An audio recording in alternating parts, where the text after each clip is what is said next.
세상 5단장이라는 책이고요. 작품에 고서점이 등장하는 걸 되게 좋아하거든요. 뭐 비블리아 고서당 사건 수첩 같은 것도 제가 되게 재밌게 읽었었는데, 이 작품이 처음에 이제 시작을 할 때 고서점이 등장을 하더라고요. 그 고서점에 요시미스라는 그 학생이 이제 아르바이트를 하고 있는데, 어느 날 가나코라는 여자가 찾아와서 어떤 짧은 단편 소설이 실려있는 호천이라는 잡지를 찾아달라는 부탁을 해요. 그래서 어찌어찌 해서 그 소설을 이제 찾아줬는데, 가나코가 이 작품 말고 4편의 단편 소설이 더 있다. 그리고 그 단편 소설은 돌아가신 자신의 아버지가 쓰신 것이고 좀 나머지도 다 찾아줬으면 좋겠다, 이런 부탁을 해요. 그래서 그 작품들을 찾아 나가는 그런 이야기거든요. 1장의 기적의 소녀랑 2장의 환생의 땅, 3장 소비설레, 6장의 어두운 터널, 종장의 눈꽃, 요렇게가 아버지가 남기신 그 소설의 제목이거든요. 그 이야기 속의 이야기로 이렇게 아버지가 남기신 소설이 각 장마다 실려 있어요. 소설의 내용이 상당히 특이해서 이 책의 전체적인 분위기를 형성하는데 아주 큰 역할을 하고 있거든요. 근데 이 아버지가 남기신 소설들의 특징이 뭐냐 하면 결말이 없는 리드 스토리다, 이런 말이 나오는데, 근데 알고 보면은 결말이 없는 게 아니라 아버지가 그 결말을 일부러 삭제를 해가지고 따로 이제 적어 두신 거였어요. 다른 그 5가지 결말만 가지고 있었던 거예요. 그러니까 이 단편 소설을 하나씩 찾을 때마다 딸이 자신이 가지고 있었던 결말을 보여줘요. 그래서 이 결말이 제일 마지막에 이렇게 제시가 되는 이런 것도 되게 특이했는데, 그렇다면 왜 도대체 아버지는 이런 짧은 소설들을 남기신 걸까? 원래 작가였던 것도 아니고 또 관련되는 일을 하신 것도 아니었는데, 근데 이 5편의 소설은 아버지가 생전에 이제 젊은 시절에 이 아버지와 딸 그리고 죽은 아내 3사람 사이에 어떤 사건이 있었는데, 그 사건의 실마리를 제공하는 역할을 하거든요. 그 결말에 관해서 마지막 부분에 아주 중요한 반전이 있어요. 그 반전을 적용하게 되면은 이 아버지가 남기신 소설의 의미를 완전히 다르게 해석할 수 있게 되는, 쉽게 읽히지만 또 생각할 거리는 굉장히 풍부한, 단언할 수 있는데 재밌게 읽으실 수 있는 그런 작품일 것 같아요. 제가 작년에 존 딕슨카 한번 읽어보고 싶어가지고 세계관이랑 이거 샀었는데, 이거는 읽다가 말았었거든요. 마저 읽어봤는데 너무 재밌더라고요. 존 딕슨카가 이제 밀실출이랑 트릭으로 되게 유명하잖아요. 세계관은 개인적으로는 되게 읽기가 좀 복잡한 그런 느낌이 좀 들었었는데, 이 책은 내용이 상대적으로 좀 단순한 편이라서 누구든지 좀 부담 없이 읽을 수 있는, 이브라는 여자가 막 이혼을 하고 원래 남편과 살고 있던 집에 이제 혼자 돌아와서 살고 있었는데, 그 집에서는 그 맞은편 집에 2층 서재가 되게 훤히 잘 보이거든요. 근데 이 이브가 그 맞은편 집에 살고 있는 토비라는 남자랑 이제 결혼까지 약속을 하게 되는데, 어느 날 밤에 전 남편인 네드가 갑자기 찾아와요. 네드는 이혼은 했지만 이브를 포기하지 못하는 마음으로 이제 이브의 집에 갑자기 찾아온 것이고, 이브는 그것을 거부하면서 둘이 이제 실랑이를 벌이는 와중에 반대편 집 2층 서재에서 살인사건을 목격하게 되거든요. 근데 어쩌다 보니까 이 이브가 유력한 용의자가 되어버려요. 이브 같은 경우는 그 야심한 시각에 전 남편이 자신의 침실에 있었다라는 것이 큰 약점으로 작용을 하게 돼서 자신의 알리바이를 적극적으로 변호할 수 없는, 추리소설의 여왕조차 풀지 못한 가장 단순한 심리 트릭.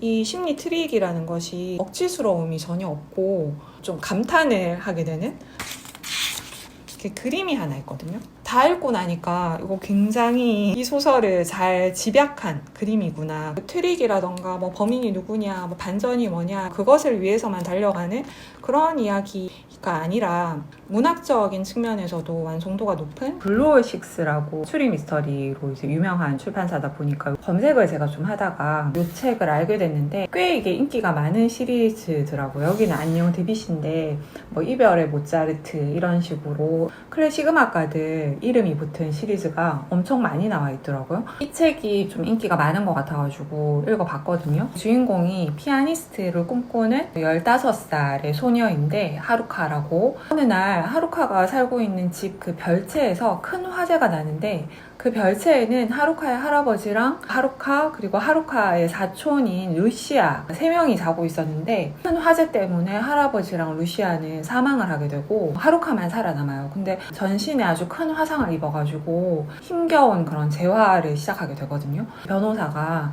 할아버지의 이제 유산이 어떻게 배분될 것인가를 이야기를 해주는데 뜻밖에도 하루카에게 피아노를 계속한다는 조건 하에 할아버지 재산의 50%를 신탁으로 남기신 거예요. 근데 그 사실이 알려진 이후부터서 하루카의 그 목숨을 위협하는 것 같은 크고 작은 그런 사건들이 계속 일어나요. 그래서 그 사건들이 왜 일어나고 누가 그런 일을 했는가 그거를 이제 밝혀나가는 그런 이야기가 이제 주가 되고, 또 한편으로는 이 하루카가 피아노도 치기가 거의 어려운 상태가 되어버렸는데 그럼에도 불구하고 점점 이제 피아니스트로서의 삶을 찾아가게 되는 그런 내용이 이렇게 같이 나오는데, 이 소설을 한 100페이지 정도까지 읽다가 갑자기 띠지를 확인해봤어요.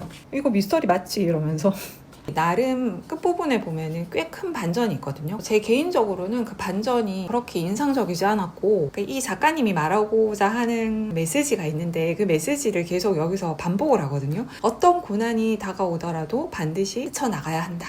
헤쳐나갈 수 있다. 작품이 좀 평면적으로 느껴진다고 해야 되나? 미스터리 소설로서는 좀 많이 약하지 않았나. 작년에 추리소설 쇼핑 영상이었나? 거기서 이제 보여드렸던 책이었던 것 같은데 작년에 못 읽었었거든요. 최근에 다 읽었는데 그냥 가볍게 읽었는데 꽤 재밌었어요. 요네자와 호노부 작가님 책이 보면 그 흑뇌성이라던가 뭐 부러진 용골 같은 그런 계열의 소설도 있지만 이렇게 코지 미스터리도 꽤 많이 쓰시잖아요. 그 소시민 시리즈로 제가 입문을 했는데, 도서위원 시리즈라고 해서 새로 나온 시리즈인데 두 남학생이 도서관에서 도서위원을 하면서 이제 맡게 되는 자잘한 어떤 사건들, 그런 것들에 대한 내용을 담고 있는데 그 두 명이 계속 등장을 하는 거는 동일하지만 각각의 사건은 다 개별적인 사건이어서 9.13 같은 경우는 좀 별로였어요. 그래서 우려를 하면서 읽었는데 그 다음부터 점점 재밌어서, 특히나 이 없는 책이랑 옛날 이야기를 해줘 하고 친구에 알려 하지만 이 두 편 같은 경우는 이어지는 내용이거든요. 3편이 되게 재밌었어요. 너무 머리 복잡해지는 그런 이야기 싫고 그리고 잔혹한 이야기도 싫다 그러신 분들은 휴가 기간이나 주말에 가볍게 재밌게 읽을 수 있을 것 같아서 이 도서위원 시리즈의 2번째 책이 올해 이제 나왔더라고요. 아무리 좋아하는 작가라도 모든 작품을 다 사고 뭐 이러진 않는데 요네자와 호노부 작가님 같은 경우는 책을 다 사서 모을 생각이거든요. 꽤 두껍더라고요. 표지를 벗기니까 안에 표지가 너무 예쁘더라고요. 최근에 구입을 해서 많이 읽지는 못했는데 4장으로 구성이 되어 있고요. 독립된 이야기가 아니라 하나의 이야기인 것 같아요. 어떻게 전개될지는 모르겠지만 일단 1장 내용은 상당히 흥미롭게 시작을 했어요. 서점이라던가 뭐 책이라던가 이런 게 등장하는 미스터리를 더 좋아하거든요. 근데 확실히 이제 도서관을 배경으로 하고 있고 그 다양한 책들이 등장하고 거기다가 이제 책갈피와 관련된 그런 내용이어서 더 좀 흥미를 끄는, 이 책에 보면은 투구꽃을 압화해서 이제 만든 책갈피가 중요 소재로 등장하는데 그걸 이제 본떠서 만든 책갈피가 사은품으로 들어있더라고요. 자극적인 그런 이야기들 좋아하시는 분들은 좀 슴슴하다라고 느낄 수 있겠지만 코지 미스터리는 워낙 매니아층이 있으니까 이런 류의 추리소설 좋아하시는 분들은 한번 가볍게 읽어보시면 어떨까. 마지막으로 추천할 책은 그레이스라는 작품이고요. 독특한 미스터리가 없을까 검색을 하다가 우연히 읽게 된 그런 책인데 다 읽지는 못했어요. 지금 한 3분의 1 정도밖에 못 읽었는데 너무 괜찮은 책인 것 같아서 추천을 하고 싶은, 그 눈먼 암살자로 유명하신 마거릿 애트우드 작가님 작품인데 1843년에 캐나다에서 일어났던 실제 사건을 바탕으로 한 책이라고 하고요.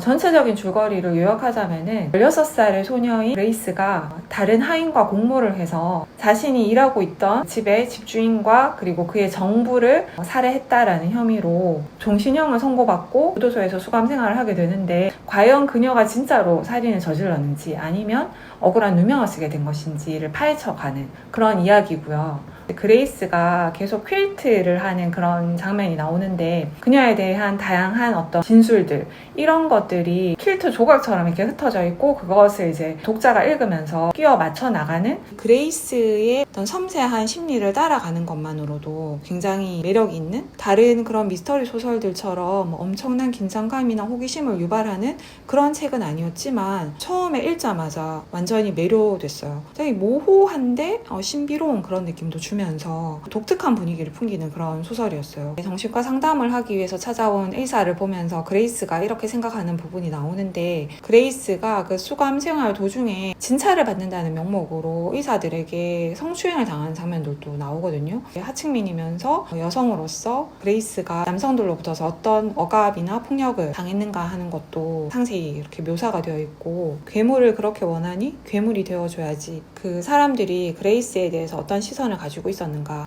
그레이스라는 여성이 실제로 살인을 저질렀는가, 아니면 억울하게 옥살이를 한 것인가, 사건의 진상을 찾아가는 그런 재미 말고도 19세기 후반의 사회의 모습, 빈부격차라던가 가부장적인 사회에서 고통받고 억압받았던 여성들의 모습, 그리고 정신질환에 대해서 어떻게 접근을 했는가, 범죄자들에 대해서 어떻게 생각을 하고 접근을 했는가, 사회의 다양한 모습까지도 상세하게 엿볼 수 있는 그런 미스터리 소설이어서 추천을 하고 싶은 그런 책입니다.